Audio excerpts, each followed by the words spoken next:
আসসালামু আলাইকুম রহমতুল্লাহ। আমাদের আরও একটি প্রিয় মুখ আরবি প্রভাষকের ভাইবা দিয়ে এসেছেন ৯ নং বোর্ডে। তা আমরা ওনার থেকে ওনার অভিজ্ঞতা শুনবো ইনশাআল্লাহ।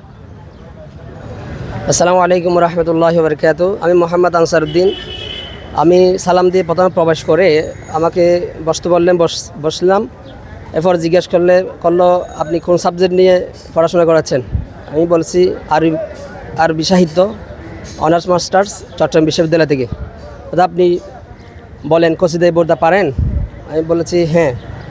প্রথম লাইন বললাম, বলার পরে নিজের পরিচয়টা আরবিতে দিতে বললেন, দিলাম। এরপরে কসিদায়ে বুরদার কেন লেখা হয়েছে এটার ব্যাখ্যা বিশ্লেষণ বললাম।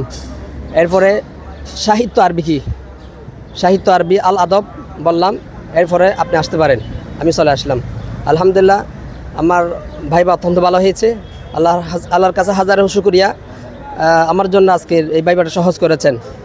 আলহামদুলিল্লাহ। জি, অসংখ্য ধন্যবাদ ভাইকে ওনার মূল্যবান অভিজ্ঞতা আমাদের সাথে শেয়ার করার জন্য।